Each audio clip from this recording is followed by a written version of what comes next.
Great. So I believe the recording has started. Welcome, everyone.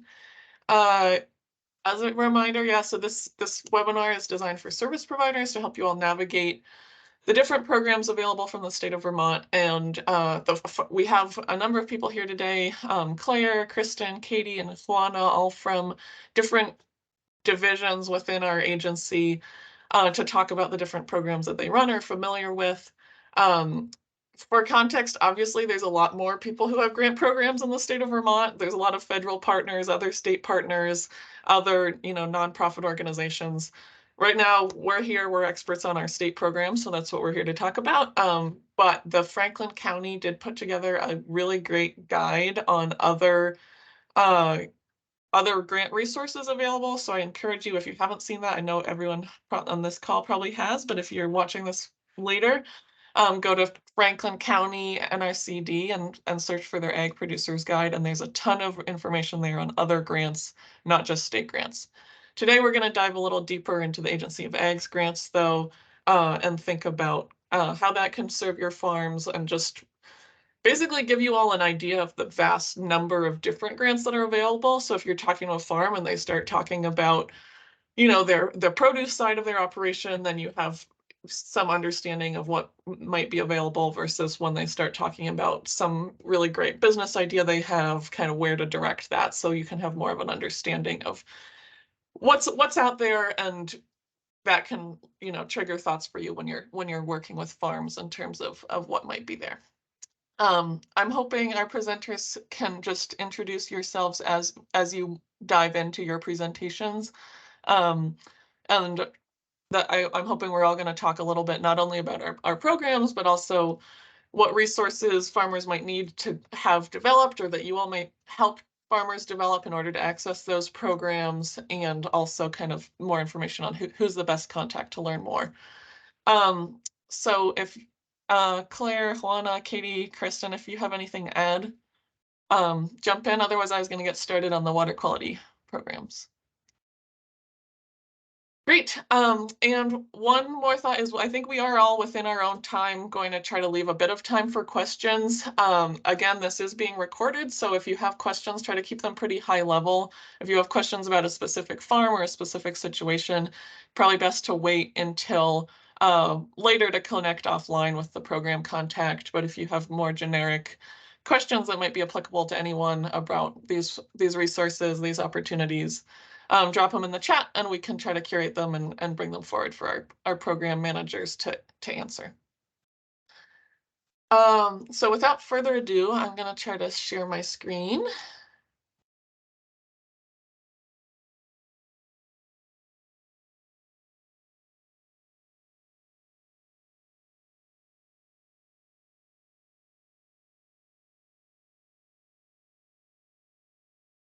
Let's see.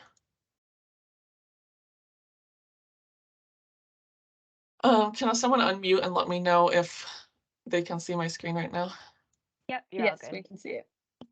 Thanks.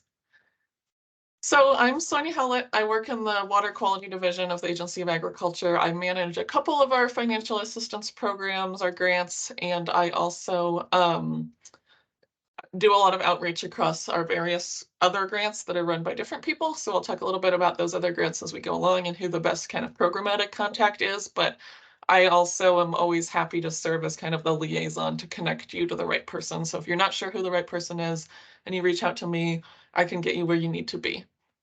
And so if you're on the Agency of Agriculture website, there is a funding opportunities up at the tab. You can learn about all of the grants that we're talking about today there. Within the Water Quality Division, we do also have our own kind of assistance programs page on the website, and each of the programs that I'm talking about today does have is featured there. You can navigate there pretty easily. And then all the application information and contact information is on there as well. So that's a really good place to go if you're working with a farm and the focus of the work that they are trying to do is water quality improvements or environmental improvements. So we, as within the water quality division, we focus our work on grant programs that support kind of that dual benefit of environment and agriculture, which is great and is leveraging a lot of farms, a lot of money for our farms, but we are definitely playing less of a role than other people on the call in terms of just like agricultural business development or agricultural, this is a good idea for your business. That's not necessarily where we at the water quality division are focusing. We're looking more at practices that will improve your kind of environmental bottom line as well as your agricultural bottom line. So the first program that many of you probably are already familiar with is the Farm Agronomic Practices Program. This is a program I run. This year we had over 250 farms enroll in this program. Cap this year is $10,000. That's slightly increased from last year.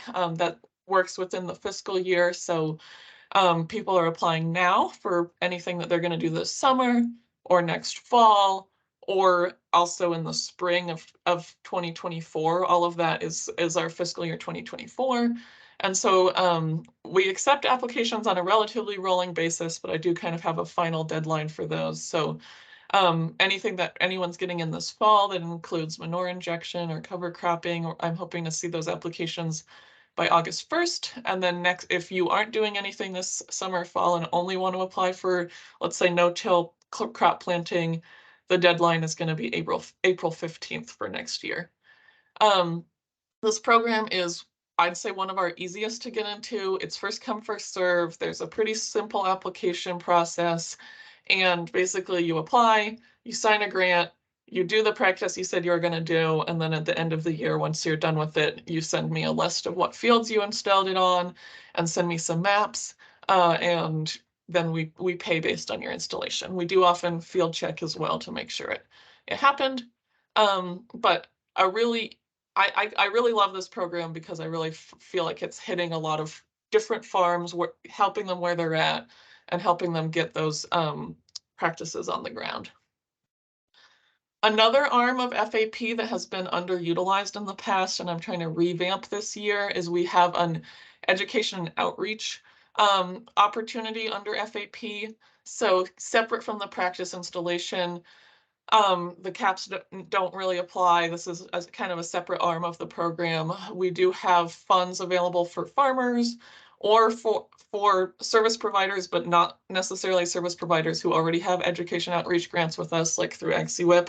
But if you know of like farmers, farm workers, people who work with farms who, otherwise wouldn't have the funds available to support them to go to, say, like a cover crop conference out west or something, we do have the ability to support close to 100% of the costs, up to $1,000, to learn more about water quality, topical interests, and to bring that back to the state. So really cool, really exciting, trying to get a little more outreach out about this this year. But similarly should be a pretty straightforward program to enroll in. CEAP, our Capital Equipment Assistance Program, helps purchase conservation equipment. The cap varies depending on the type of equipment, but generally, if it's installing one of those FAP eligible practices, it's a good type of equipment to look at through CEAP. I also run this program, and we've funded quite a few farms over the couple of years this program's been running, and it's really successful and farmers love it. It's 90% cost share, which is really helps get conservation on the ground. So that deadline is about November 1st of each year. And so if you're working with a farm who's interested in this, helping them get quotes, we do accept letters of support for this program. It is more competitive than many of our other programs. So if you write them a letters of support, that can help them. And just generally, there is also a little bit more of a narrative element to this. So if you can help them prepare an answer that helps us as a review team understand why they need this equipment and how it's going to fit into their farming operation, that's a great way you can support your producers to get into this program. BMP is our biggest program. Most people probably are familiar with this, especially in the water quality space, but We fund manure pits and other ways of managing ag wastes or minimizing runoff from production areas. So there's ways this can or cannot coordinate with NRCS's EQIP program. And we do have a bunch of engineers who work on this program who help support site design. It's big. These are big projects. They can be smaller projects, but it tends to take, some degree of forethought, some degree of planning. So if a farm's thinking about doing some of these types of projects, have them reach out to an engineer early, and get involved with connecting them to the right people to get their site plans set up and then do their construction. Another infrastructure-focused program is pasture surface water fencing. This is supporting increased or better rotational grazing. And a variety of practices or a variety of types of infrastructure can be supported through this program, from movable electric fences and chargers all the way up to kind of more established infrastructure like laneways, fencing, stream crossings, etc. We do have some light engineering support available for those more built infrastructure parts of this, or you can have much smaller, easier grants, which are more, just a couple fence chargers and a grounding rod. So reach out to Mary if you're interested. This is a really great program. It's growing really quickly. So far, they've been able to support most of the applications that have come to them. I imagine as they get more demand, they may start having to think through more having to make choices around projects, but by all means, this is a really great program for our grazers. Another underutilized program that I'm in the middle of trying to revamp is our grass waterway and filter strip program. Basically really high payment rates for permanent seed downs of conservation critical source areas or other areas of great need for being put into perennial vegetation. We do allow harvesting of land that's planted under this program. Stay tuned. I do hope to have some updates around maybe some clarifications and edits to this program to make it more attractive to Vermont farmers. Hoping to have that come out this summer. Another one you probably hear about a lot is CREP, the Conservation Reserve Enhancement Program. Again, a really great program, really high cost share, supporting riparian buffers, filter strips, grassed waterways, etc. It can help support fencing. There's a few hiccups at the moment around coordinating with FSA on this program, but they're getting projects through and they are very supportive to the farmers who are enrolled. So if people have wet spots, riparian buffers they want to plant, talk to Ben and he'll get you all set up. And then the last program I wanted to talk about today is the Pay for Performance program. So unlike all these other programs we run at the agency, which are very practice-based, based on the installation, Pay for Performance is based on the way that practice the outcome that those practices or combinations of practices have. It is very much still focused on kind of agronomic improvements, much like FAP or SEEP, the implementation of SEEP. But some farmers are doing really well in this program. I'd say if you're talking to farmers about this program, the best farmers for it are those who want to learn, are interested in sitting down and kind of reviewing their whole farm's management, and are already thinking critically about improvements they can make on their farm. It's definitely a lot of work, and it takes a certain type of interest in knowing the outcomes, is my opinion on this program. But some people are doing pretty well financially through it as well. So go online to learn more. All of our applications are there. We typically have both a PDF and an online version. And there may be additional elements that you can see online.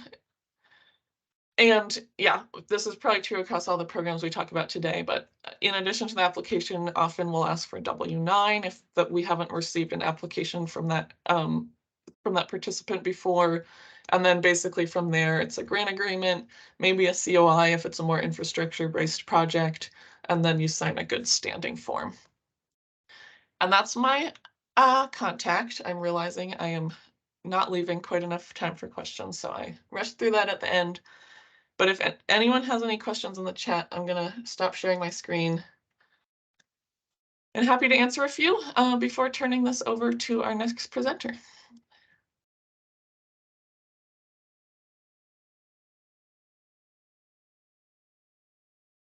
Seeing none, again, reach out to me. It's sonia.howlett@vermont.gov if you have any questions. But let's keep moving, and I'll turn this over to you, Claire. Thank you. All right, I'm just going to pull up my slides here. Oh, and I will add, we do intend to share our slides around at the end. So if you are missing something, you can find it in the slides later.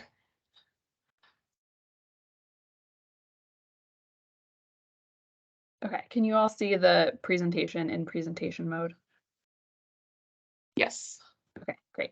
Hi, everyone. My name is Claire Salerno. I also work at the Agency of Agriculture, and I am one of 2 staff members, so I'm not the program manager, but program support for the Working Lands Enterprise Initiative.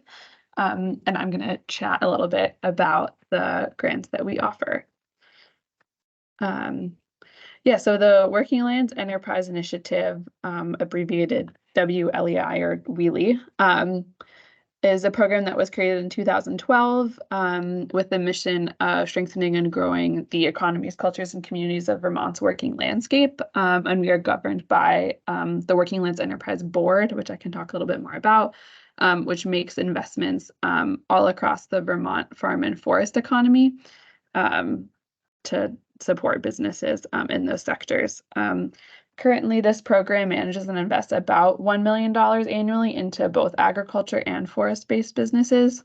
In the 10 years of the program, there's been about $12 million awarded. For this past fiscal year 2023, which is just ending, there was, it actually ended up being $2 million available for grants. And then in fiscal year 2024, there will be $3 million available.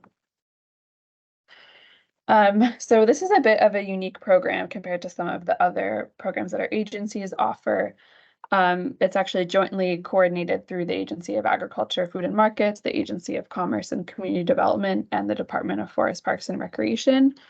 And the Working Lands Enterprise Board is made up of 20 members from those state agencies, as well as these specific business assistance organizations. So VITA, the Vermont Sustainable Jobs Fund, and the Vermont Housing and Conservation Board all have permanent non-voting seats on the board. And then there are additional seats for members from all across specific sectors of the farm and forest economy. So for example, there's a dairy seat, there's a non-dairy farm seat, there's a logging seat, there's a forest landowner seat, there's a secondary wood manufacturer seat, and those are all determined through the law that created the program.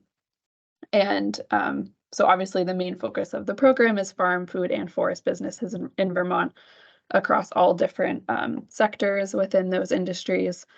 And then the grant applications and contract proposals are reviewed and awarded through a competitive review process that is guided by additional industry, nonprofit, and government stakeholders. So often service providers such as yourself, other colleagues in different service provider organizations provide a lot of input into how the program works and support the process of reviewing applications.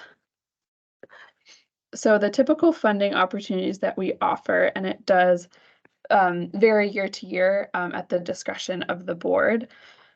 But typically every year we offer a service provider grant that is usually between $10,000 and $20,000. A couple years ago, we started offering a grant specifically for producer associations, especially around like governance, board development, like kind of strengthening the like administrative and organizational capacity of those producer associations. So right now those are $10,000 to $20,000 grants. And then the main focus of the program is grants directly to businesses. And typically, but not always, there is usually kind of a smaller, more general pool of business grants from anywhere between around $10,000 and $35,000. Again, that the minimum and maximum can vary year to year.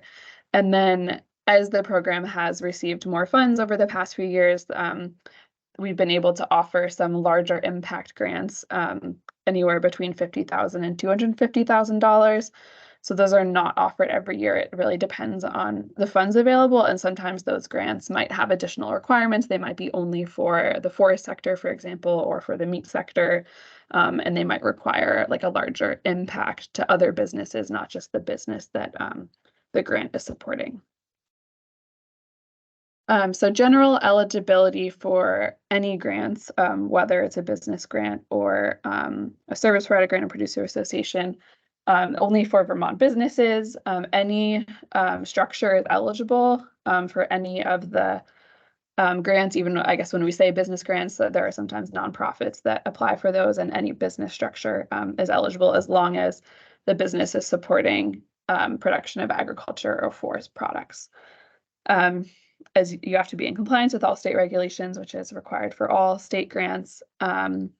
If you've previously received an award, you can reapply, and you can reapply the next year unless you received a grant that was for 50,000 or more, and in that case, you would have to wait 3 years before reapplying. If you do reapply, it's important to report on the success of previous project work and demonstrate how the continued funding will build upon earlier work.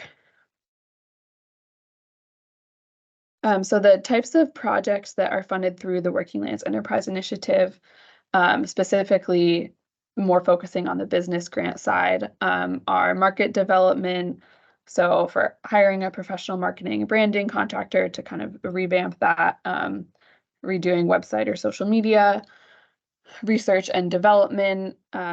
Probably we see the most applications and grants for infrastructure development. So that could be any project-specific planning, permitting, engineering, architectural plans, as well as building and equipment costs. Energy-focused projects has been a focus in recent years. So that could be installing solar panels on a farm. It could be, there's a lot of like wood energy focused projects as well, or efficiencies, energy efficiencies, kind of on the farm or for the business. Workforce training and development, so technical skill training for staff, business management training, business succession planning, and so this can include consulting. The main things that aren't eligible for these grants are purchasing land or animals, and then any project that could be funded through the water quality programs that Sonia just described would not be eligible for a Working Lands grant. So the annual cycle, Sonia mentioned that the state fiscal year is July through June. So in the summer, once the state legislature and governor approve the state budget and the appropriation to the Working Lands Enterprise Fund, the board convenes an annual symposium to strategize how the funding opportunities will be developed for the year. So that's where we're at right now for the upcoming fiscal year. So we don't know yet specifically what programs are going to be offered exactly and when over the course of the next year. But like I mentioned, it'll typically be in those categories. And then starting in August and September, that's when our first, we'll have kind of the upcoming calendar, and we'll start doing outreach and webinars to provide guidance on the upcoming application processes.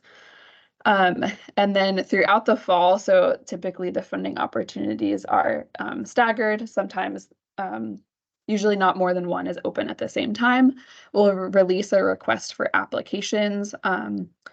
And those are typically posted 3 to 5, sometimes 6 weeks prior to the application deadline. And we have an online portal where you can apply. And then, as I mentioned, we have a group of different subject matter experts and thought partners that review each completed application and provide a slate of recommendations to the Working Lands Enterprise Board. And then the Working Lands Enterprise Board, some of whom have already also reviewed each application, makes the final award decisions after those reviewers have reviewed the applications. And our staff notifies the applications by email, and that happens again kind of on a rolling basis after each funding opportunity closes and is reviewed. We also do our best to provide applications that are not awarded with feedback and encourage everybody to apply again. And then we work with awardees to finalize grant agreements for the awarded projects. So here's a sample grant timeline from last year for a grant that we had. So the request for applications, which is a PDF document kind of containing all the information that you need to apply, as well as like a printed version of the application, comes out. And then we hold a Q&A a couple of weeks later, and then the actual online portal opens and is usually open for about a month for folks to actually go in and submit online. And then, so that was at the end of October in this case, and then in early January, we notified folks of decisions, which I know is a bit of a long time, but it is because we have a pretty robust review process. And since this is a competitive grant application or grant program, we want to make sure that we respect the time and energy that people put into their putting together their applications and do due diligence and reviewing. And then, of course, the holidays tend to get in the way.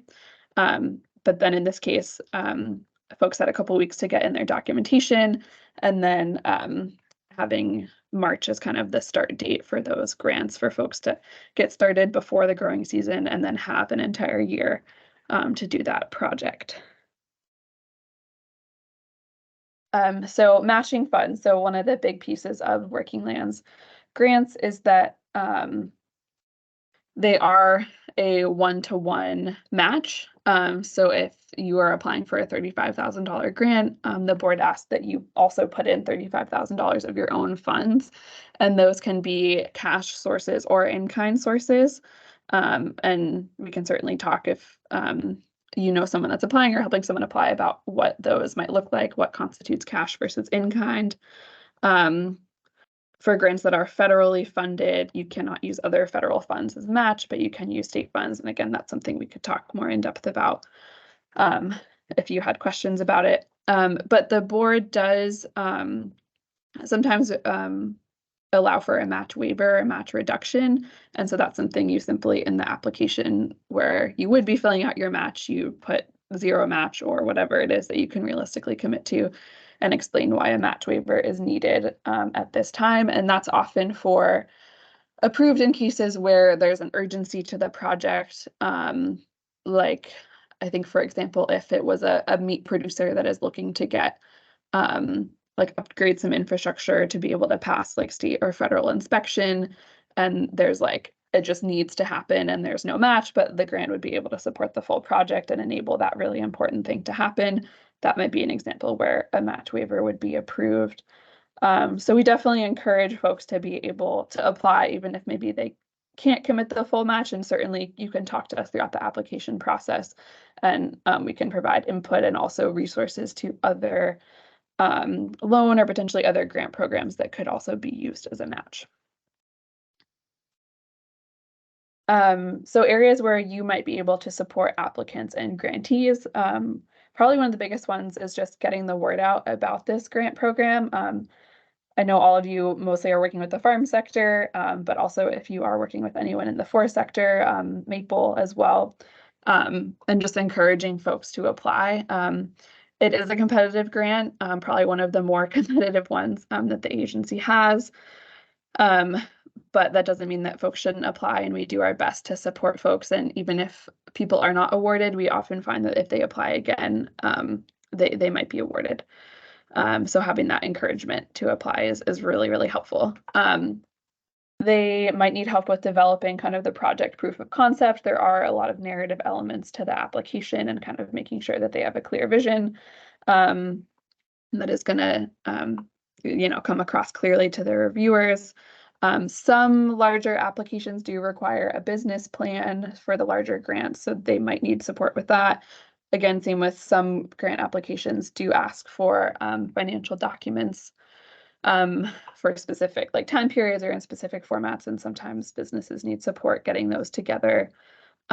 We do find that some folks have trouble navigating our online digital portal. We do our best to provide like any kind of needed technical support. We are certainly always happy to walk folks through a submission process. But that's something that maybe they might also want additional support with. Again, only for some higher dollar grants, we ask some applicants to present a short project pitch, which we do because we know some folks actually prefer to verbally talk about their application. So sometimes they want support with that. And then again, some grants may also ask for letters of support or commitment.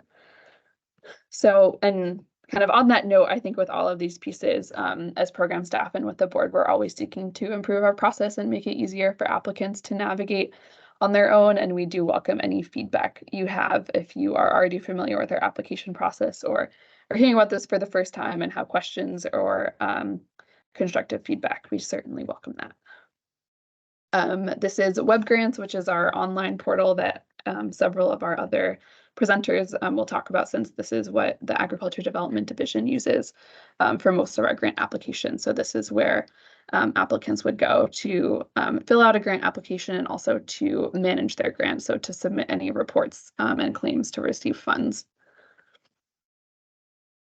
And yeah, just some final tips for assembling a successful application.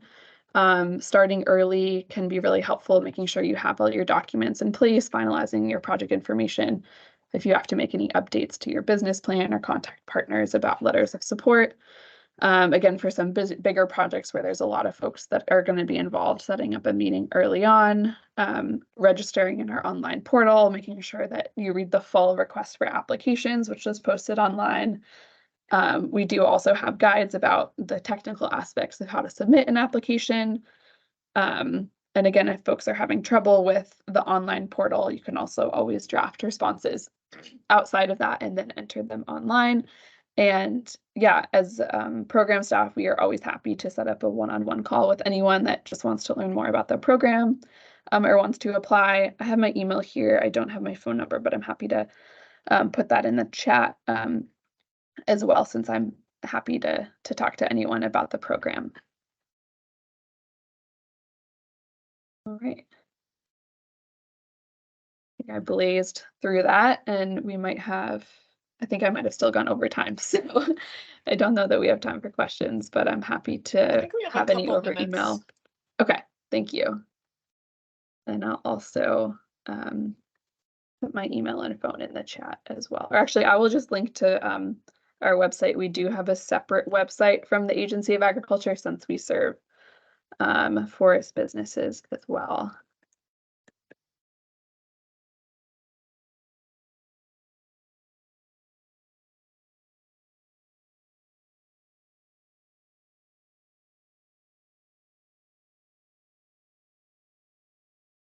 Thanks, Claire. Yeah, I guess if you all have any specific questions on applicants, definitely reach out to Claire or visit the Working Lands website. We can wrap back around if people are taking a little time to think of questions. Like maybe if at this rate, maybe we'll have some time at the end. So, Katie, if you want to be teed up to talk about DBIC, that would be great. Oh, we can't hear you. Sorry, can you hear me now? All right, yes. Let me just share my screen.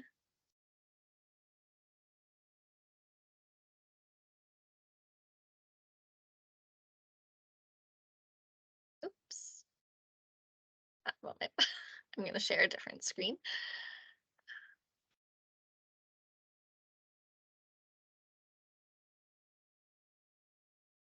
All right, so let me go into the right view.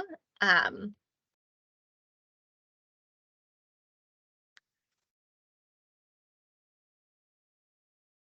right, there it is. Okay. And can you all see this? We're just seeing it in the like editing, but not seeing the presentation. For some reason, it's not. Here we go from beginning. Sorry about that. Okay. Are we all good now? Yep, that's okay, good. Great. So, welcome. I'm Katie Spring, and I do outreach and communications for the Northeast Dairy Business Innovation Center. And we have a lot of different opportunities. I'm going to focus on obviously the farmer opportunities as well as some dairy processing uh, opportunities as well. Our team has grown a lot in the last 6 or 7 months, and we have Laura, Catherine, Rebecca, Ben, Allie, and myself. And all of our contact information is also on our website, which I'll put in the link in I'll put a link to in the chat after I go through the slides. I'm just gonna dive right into it because like everyone else, there is a lot to go over. Oops. All right. So, what is the NEDBIC, or for short DBIC, because it is quite the mouthful?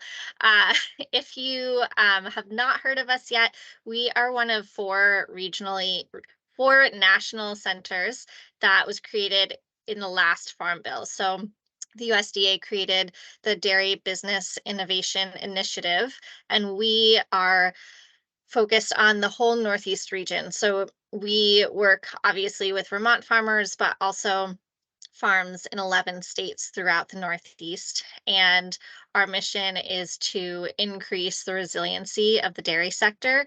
So we promote development, production, marketing, distribution. We also fund research across the region. And every center works a little bit differently, but we are all required to put at least 50% of funds out as grants directly to dairy businesses or TA providers. And we typically, so far, I don't remember the exact percentage, but we put more than 50% of our funds directly to dairy businesses.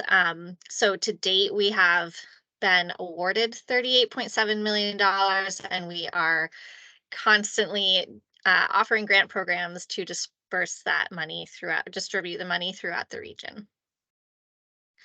And we serve all dairy, so not just cow. We also serve goat and sheep farmers and processors. And as I mentioned, 11 different states. So that includes Delaware, Pennsylvania, Maryland, and New Jersey, and all of New England. And then we are obviously uh, centered or hosted by the Agency of Ag. So we work closely within our agency and other state agencies across the region, and also all the dairy sector stakeholders. So farmers, co-ops, producer associations, um, viability and business assistant organizations.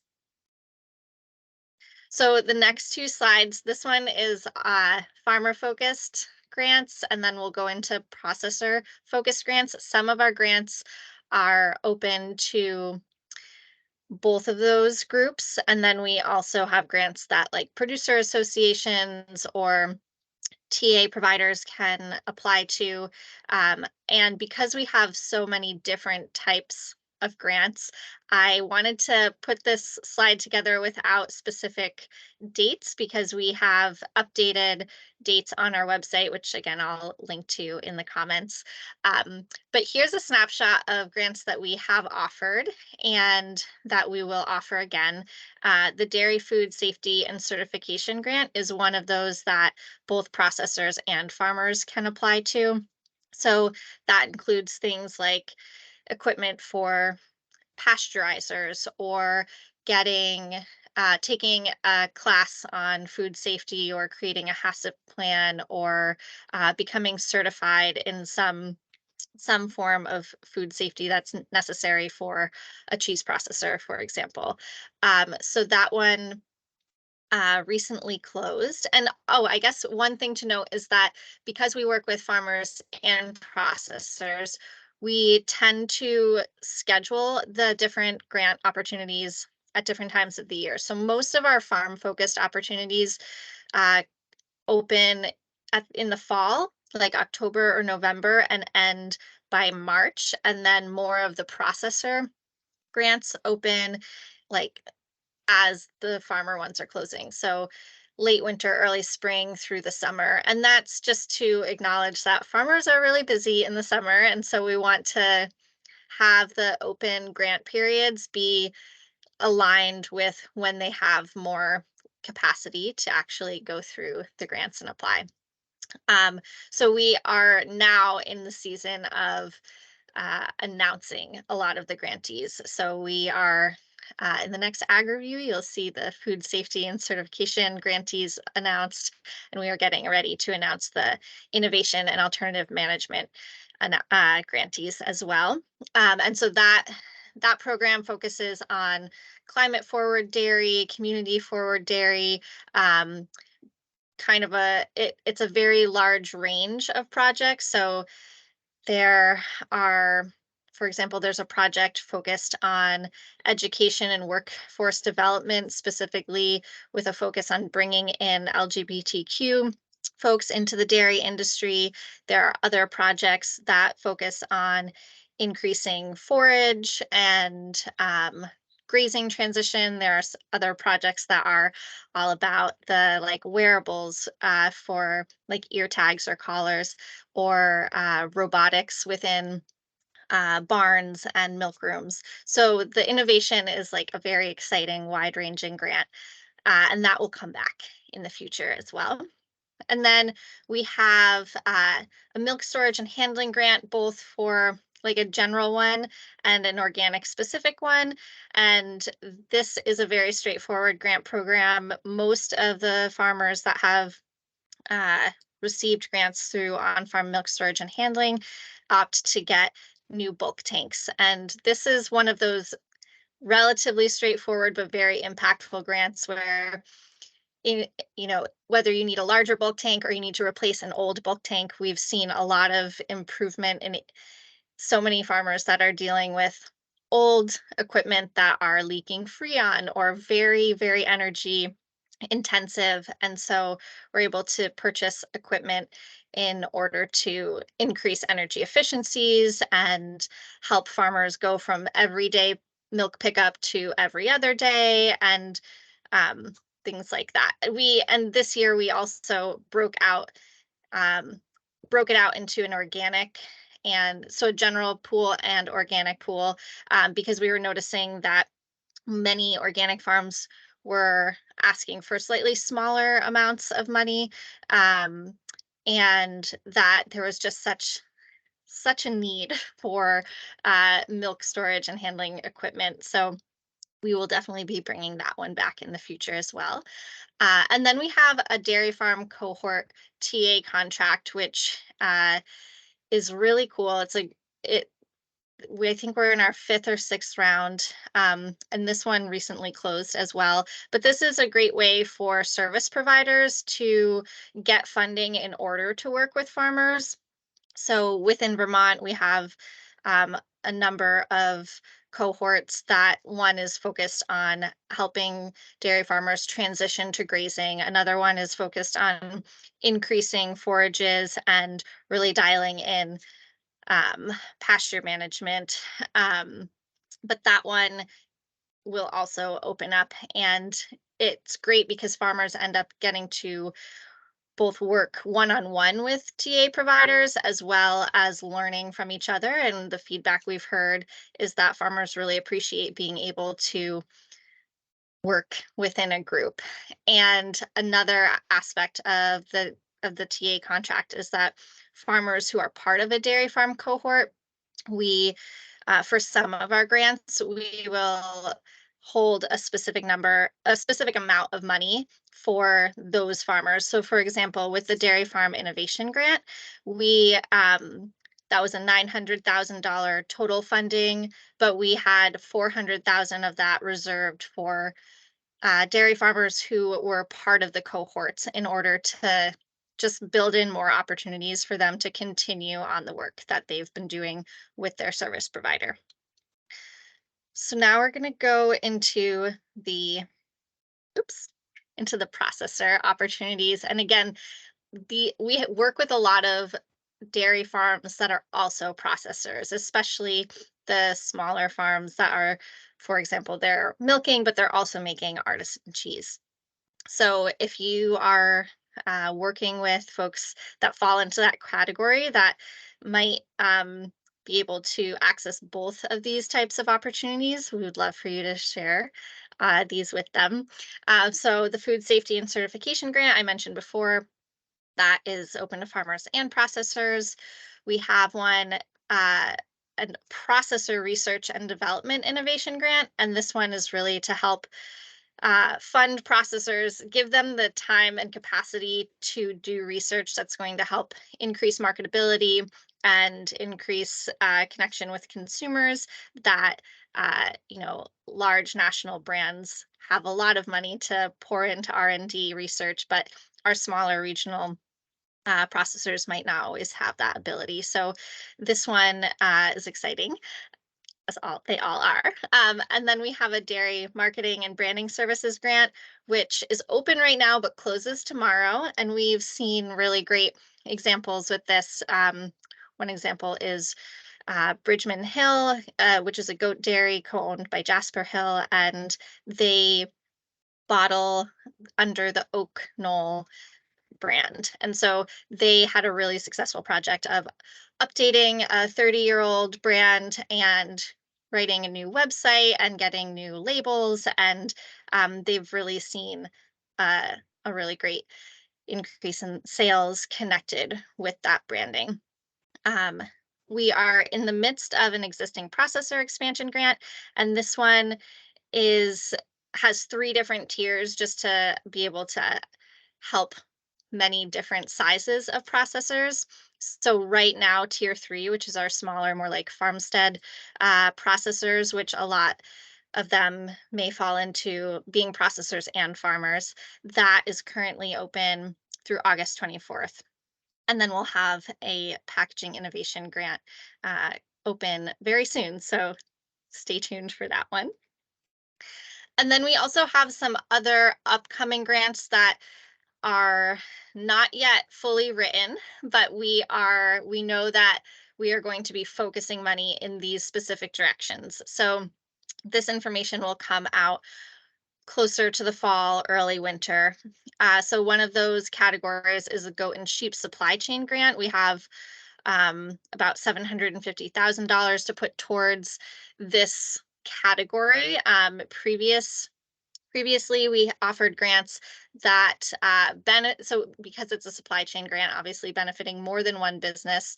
An example of that, you may have seen some press around Lulu's ice cream. And so that's an example where we had a dairy processor who worked directly with a goat dairy farmer to create a new sales channel for that farmer and then create a new product for that business.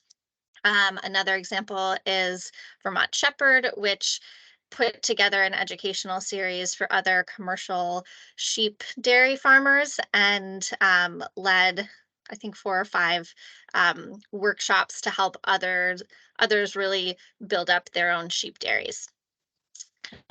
We will be having a farm modernization and innovation grant. And so this is obviously another one where we are in development of it, but we really take a lot of feedback from farmers and processors as we are developing grants coming up. And we've just seen a lot of need for modernizing equipment, like modernizing parlors and being able to put money directly towards that. And then we'll also have a processor startup. So similar to the existing processor expansion grant we have now, but this will be focused on helping folks start a new processing facility. And I know I'm probably going over time already, so I'm going to keep going pretty quickly, but just to note that most of our grants are focused on specialized equipment. So here's a list, and we'll share the slides with you too. But here's a list of some common equipment that we fund. All of it does need to be specialized for dairy.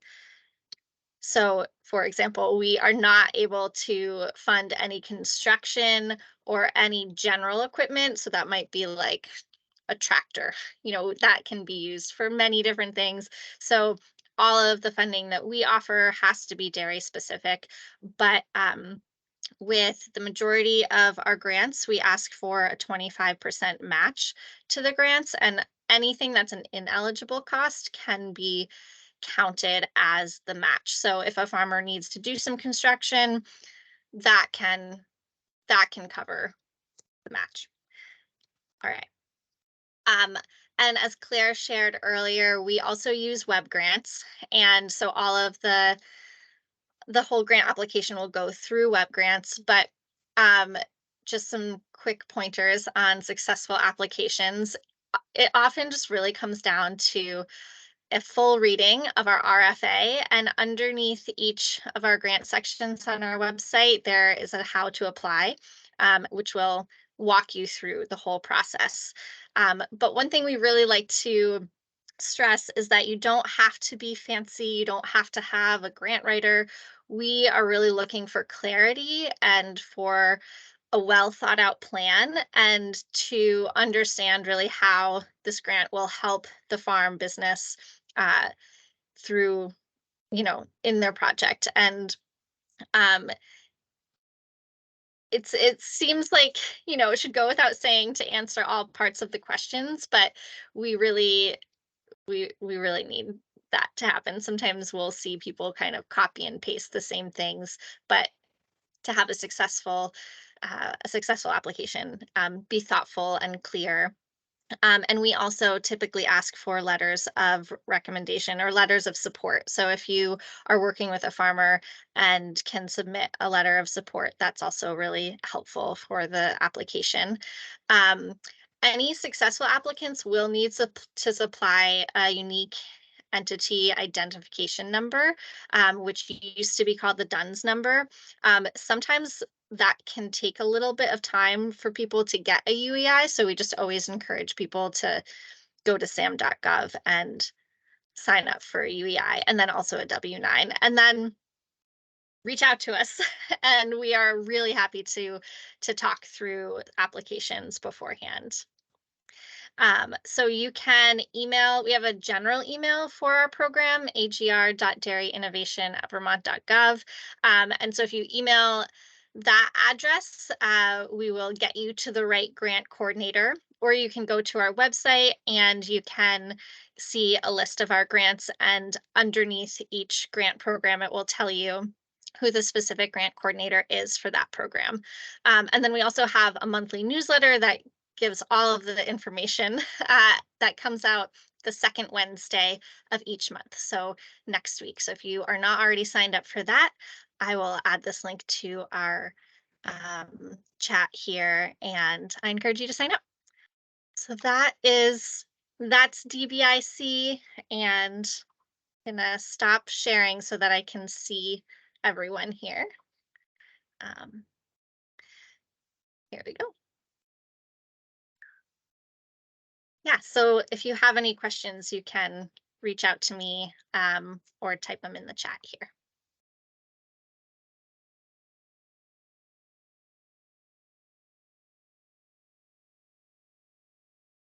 Seems like we're a low question crowd, Okay, Katie. So great.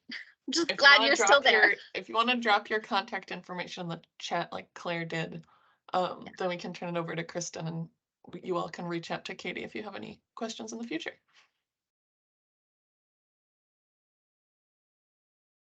Katie. Hi, everyone. I'm Kristen Broussard. I am the Marketing and Agritourism Specialist on the Marketing and Export team in the Ag Development Division of the Agency of Agriculture, and that is a mouthful. So I'm here today to share with you a little bit about our Trade Show Assistance Grant Program.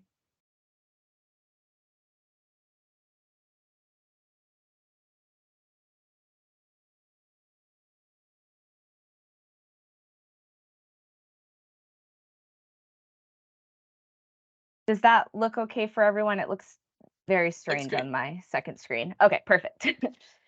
So the Trade Show Assistance Grant Program is intended to provide Vermont ag and forestry businesses with funds to exhibit and sell their products at out-of-state trade shows or at virtual shows that are targeting out-of-state buyers. So So the goal here is really to help folks expand into new markets. So the show could theoretically be in Vermont if it was more of a regional show that just happened to be taking place here. But in general, really looking to support folks to go to either domestic or international shows that help them break into new markets. So the shows should be business to business focused, not direct to consumer. We do allow people to apply for direct to consumer, and we'll consider them on a case to case basis if they're able to make the case that there will be wholesale buyers there and they are able to make those longer term connections. But generally, we're looking to fund shows that are B2B. We offer a 50% reimbursement on eligible expenses for the trade shows, and I'll go into what those eligible expenses are. But this needs to be a cash match. It cannot be in kind. And so the grant program year will fund up to 5 trade shows for that year for grants totaling between $2,000 and $5,000. And the program is funded by the Working Lands Enterprise Initiative. So for eligibility, Vermont-based agricultural and forestry businesses that meet the following criteria are eligible to apply. They have to be registered with the Vermont Secretary of State and have been in business for over 1 year. They also need to be headquartered within Vermont, and they need to have 3 or more wholesale accounts here. We're really trying to, make sure when we're supporting folks to go to the trade shows that they have a little bit of a foundation in working with wholesale buyers and distributors so that they're really able to make the most out of the show. And their products need to meet the Vermont local definition that's outlined in Act 129. It's linked here. We'll share the slides around, but I also will drop it in the chat when I'm done presenting. And we changed this recently. It used to be that we required 50% of the products to be locally produced, but what we really wanted was to be able to support products such as, maybe coffee or cocoa, where it's manufactured in Vermont because you can't actually grow it here. And the Vermont local definition really accounts for that. Eligible expenses include any travel and accommodation expenses, so lodging, airlines, taxis, Ubers, etc. Marketing assets and booth design, registration fees, and this can include the exhibitor booth space and also educational sessions that they'd like to attend while present at the show. Booth fees, including furnishings and utilities, any shipping or freight costs, and then other marketing costs like providing samples, printing brochures, etc. The grant does not support food, beverage, or labor costs. And as for the application process, it's generally, it does flex a little bit, but we generally release the RFA in December or January for shows that take place from April to March of the following year. So, folks really do need to be thinking well in advance for those shows that are happening that next spring. All of the application claims and reporting process are done through web grants. We ask folks to submit a report with information about how the show went within 60 days following their trade show. We ask for details on the business, their local sourcing, their overall marketing strategy, information on each show that they'd like to attend, including the date, the location, the types of buyers present, the region it's targeting, and how the show in particular fits in with their overall marketing strategy. And we want to see that folks have a plan for collecting and following up with leads and really making the most of the opportunity to be there. We would really like to see, it's a small grant amount, but has the potential for really exponential impact if, the booth is set up right and the businesses are really making the effort to connect with and follow up with leads. Grants are reviewed by a committee of industry experts and staff from multiple state agencies. And we're looking for a really detailed marketing strategy, thoughtful responses, trade show readiness, as I described above. Folks should have at least a few wholesale accounts. They should have product lists and order forms ready. And we want to make sure that the product seems like a good fit for that particular show as well. So that's it for trade show assistance grants. So here's my contact information, and then I will drop this link here to the webpage in the chat, but you can feel free to contact me at any point with questions about the program. And I think we have some time for questions now. And then we'll talk about some ways to stay in touch with funding opportunities going forward. But the best way to keep up to date with when trade show assistance grants are released is by signing up for our agricultural development newsletter, which we'll discuss at the end of the presentation. Any questions?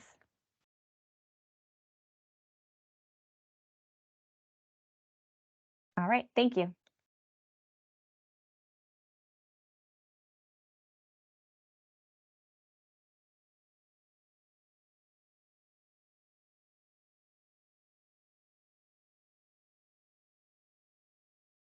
Thanks, Kristen. Yeah, Julia, if you have a presentation.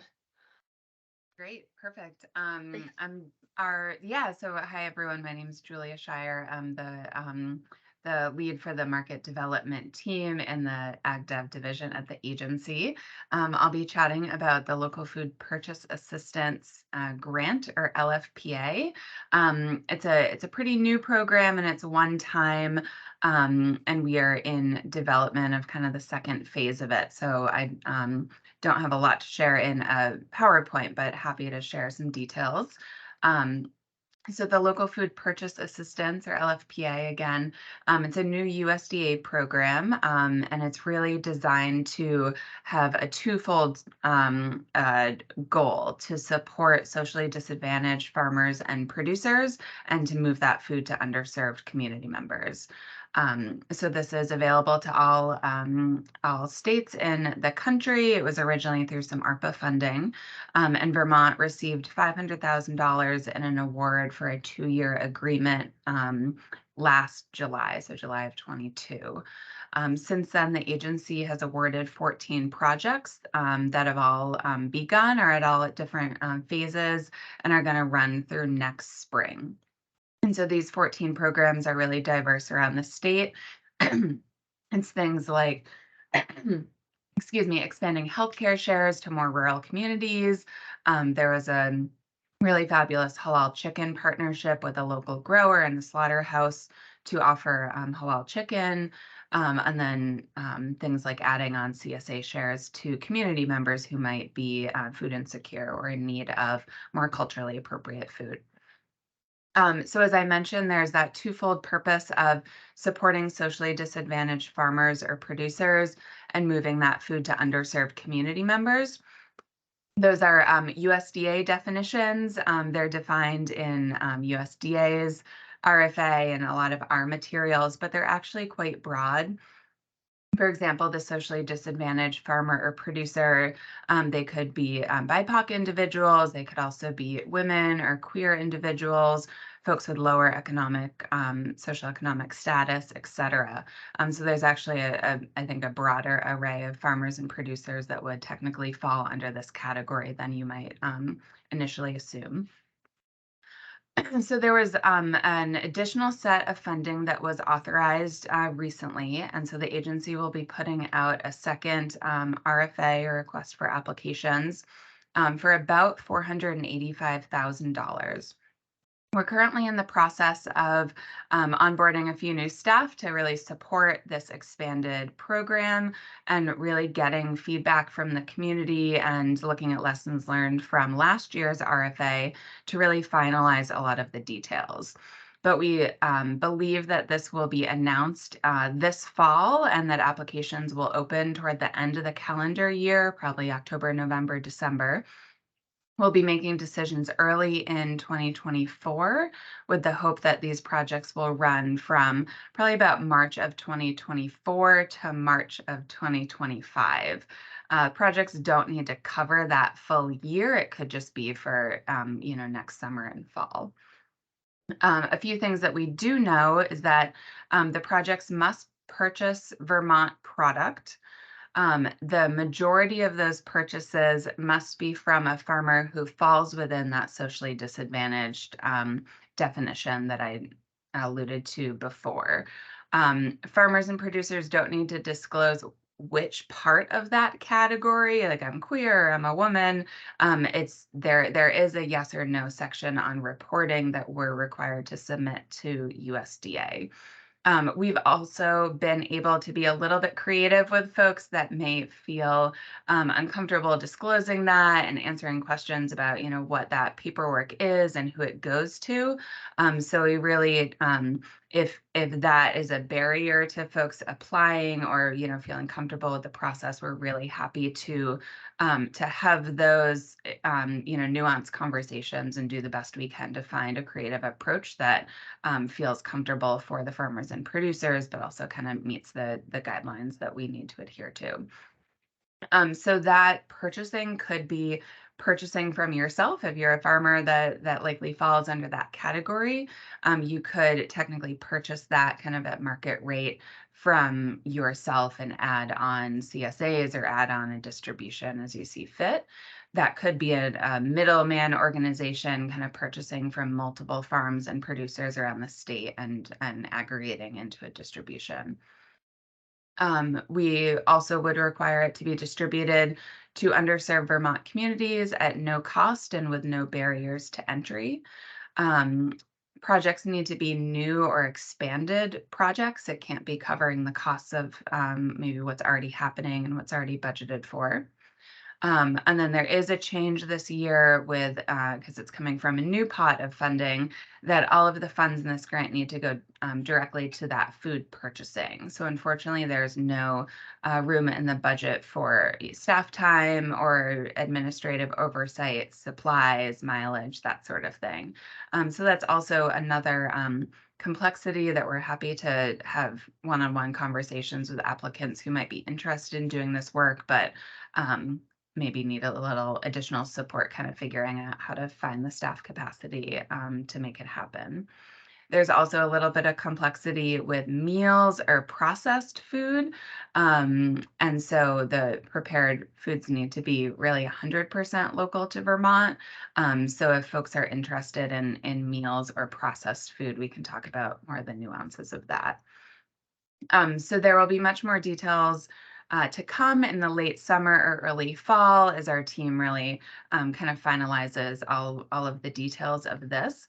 Last year, there was no match in an effort to keep it as accessible as possible. We will likely do the same thing this coming year.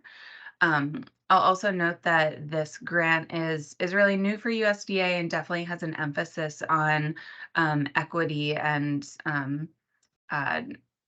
moving money maybe to farmers or producers that haven't traditionally accessed it through state or federal funding sources. And so we are very intentionally trying to increase equity, accessibility, and diversify our outreach. We really welcome applications from farmers or producers who maybe for whatever reason have not received a grant from the state before or would like to, but need a little bit of extra support navigating the process. We're definitely really happy and available to support as much as we can. We're also very open this summer to receiving feedback. If anyone on the call, saw the process last year or was involved in some way and has any additional advice, ideas for outreach, ways to improve the process. We're very open to that and doing a pretty comprehensive process this summer to finalize the RFA before it goes out. This is technically one-time funding. However, we're really hopeful that because there was a second allotment that there could be more in the future. So we will just stay tuned from USDA. If you have any questions, happy to answer them now. I'll also put my contact in the chat. If you'd like to offer any ideas or would like to kind of be on a list to stay informed when we are announcing more details of the RFA, please reach out. And I also encourage everyone, if you haven't already, to sign up for the AgDev newsletter because we'll be announcing that there as well.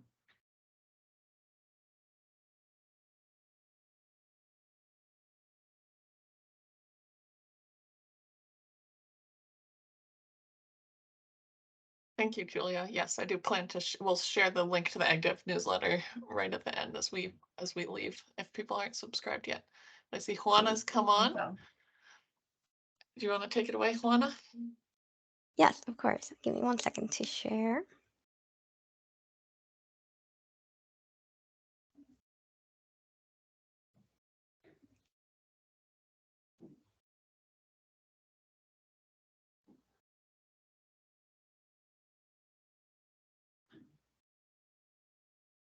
Oh.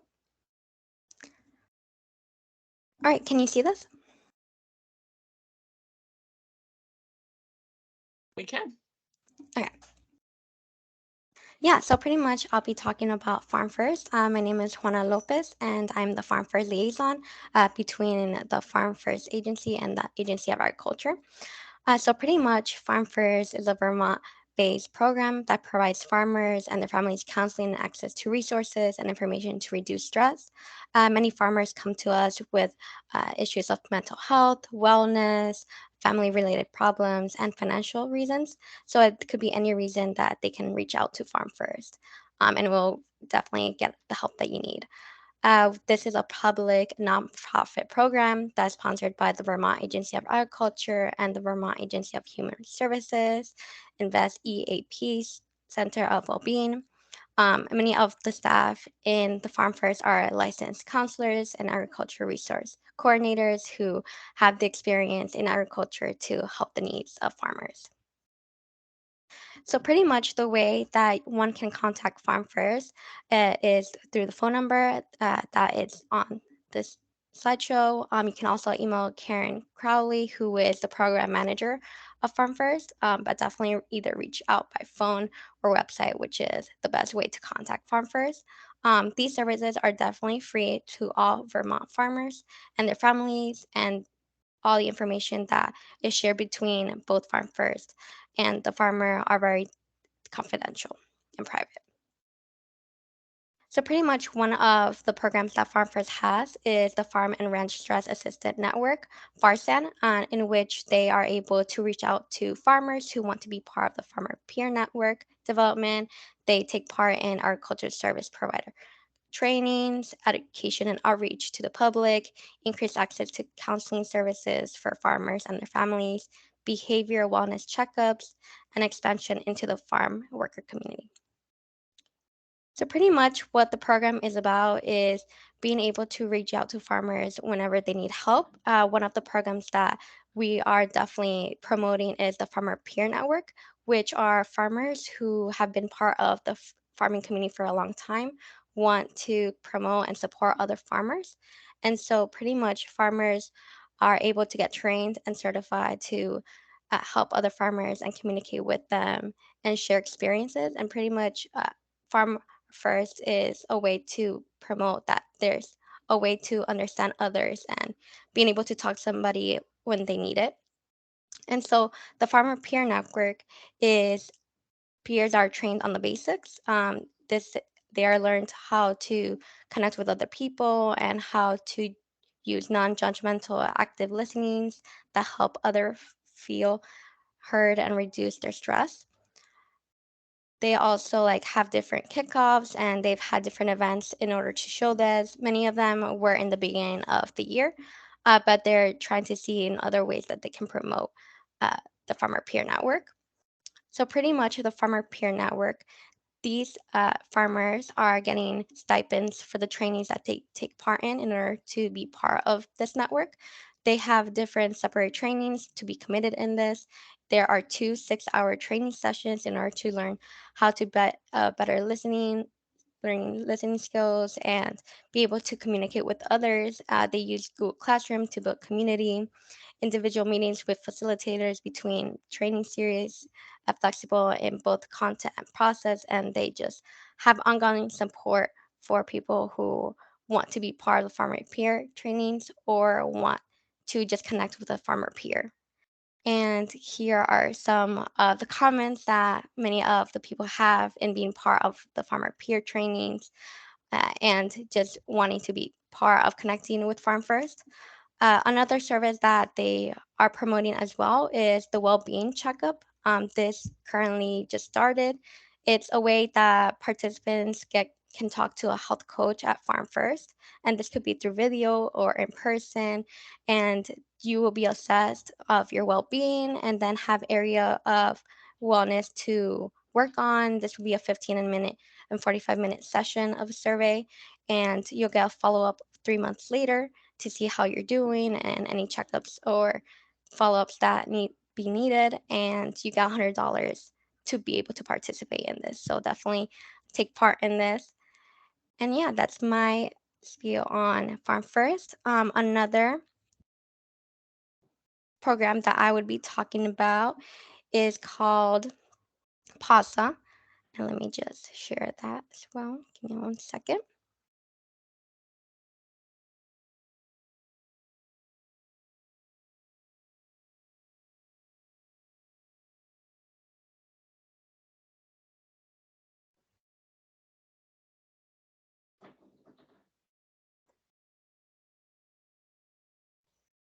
All right, can you see this?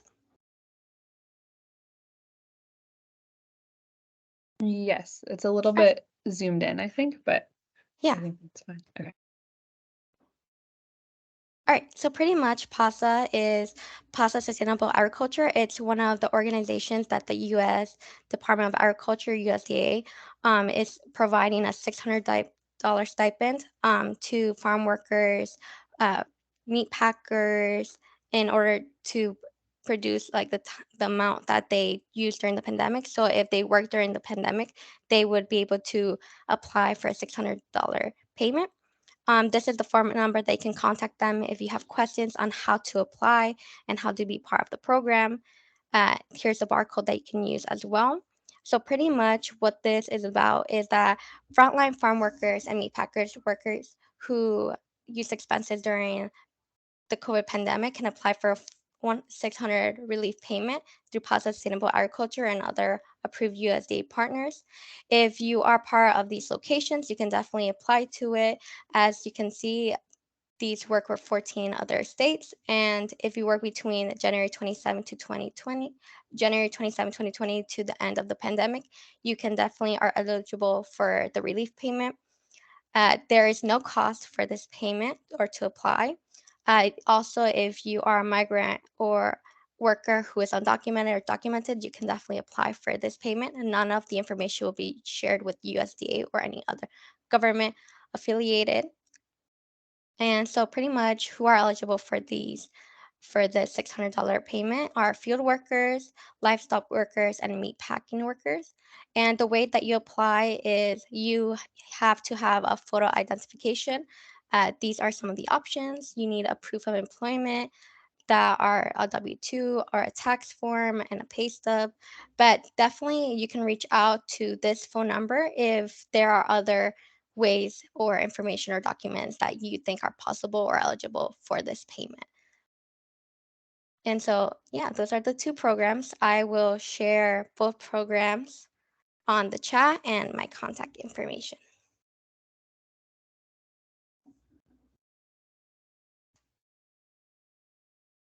Thank you, Juana. I know that PASA grant was not something I was super familiar with, so I'm curious if anyone on the chat has questions about that.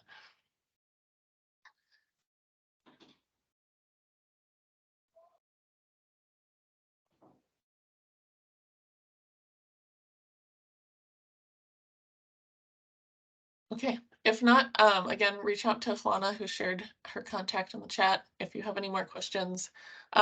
I have a few more to go through and some other just general ways of staying connected in the last couple 6 minutes, and hope you all stick around to answer survey as well right at the end.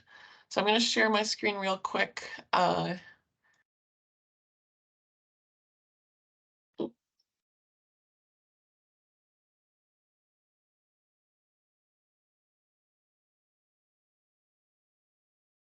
So our colleague Madison wasn't able to make it on today, but wanted to mention in the past, the Agency of Agriculture has run produce safety improvement grants.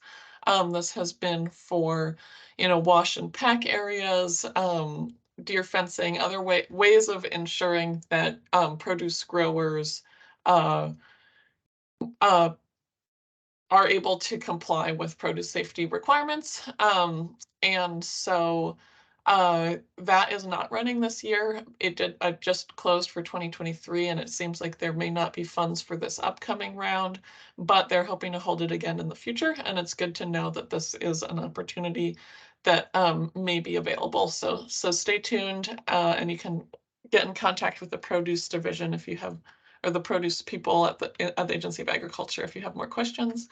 And then there are also, and I am not the right person to talk about this, so if anyone else wants to jump on, I know there are some other funds coming down the pipeline that Madison wanted us to mention. So just be aware that producers have a variety of other opportunities that are upcoming for farmers, processors, and businesses. Big projects, it looks like, for these, for kind of supply chain focused improvements. So again, this is like just another reminder to figure out how you can stay in contact with the Agency of Agriculture to see as these new programs come up.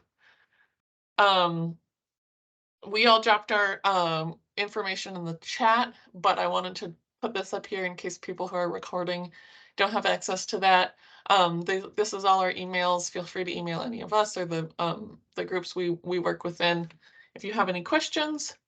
And AgriView, hopefully many, if not all of you on the firms you work with are already subscribed to AgriView. Otherwise, get in contact with one of us and we'll put you in touch with the people who run AgriView to make sure that you're getting that print, you and the farmers you work with are getting that print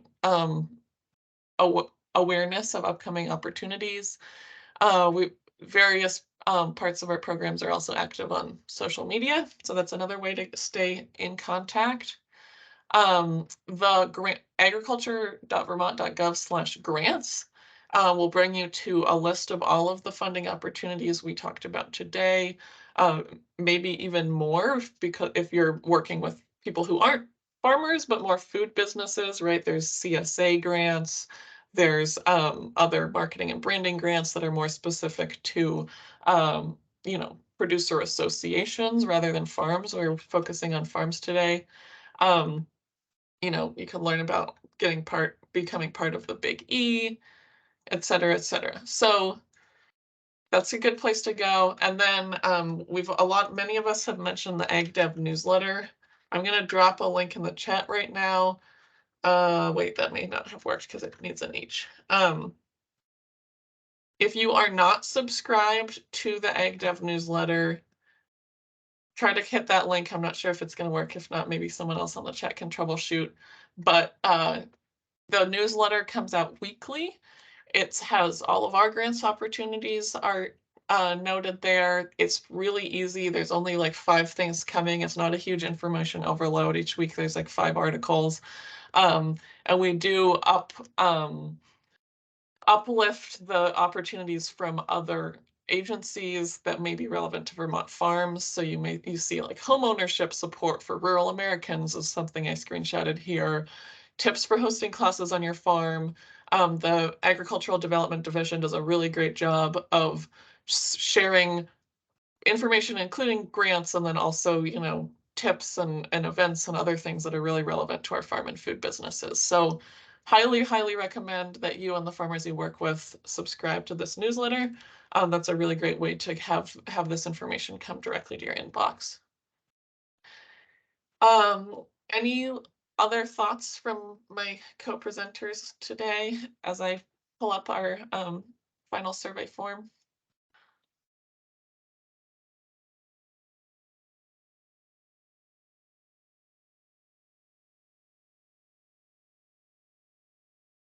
So I'm going to drop this link in the chat. If you all don't mind just filling out a probably 2-minute, mostly multiple choice survey on how this webinar was, what you knew about before, what you learned, and any feedback you might have around our future outreach efforts. That would be really appreciated. It's always good to be able to target these things to what's helpful to all of you. With that, I will stop recording, and if anyone wants to linger on the chat with specific questions, I'm happy to stick around.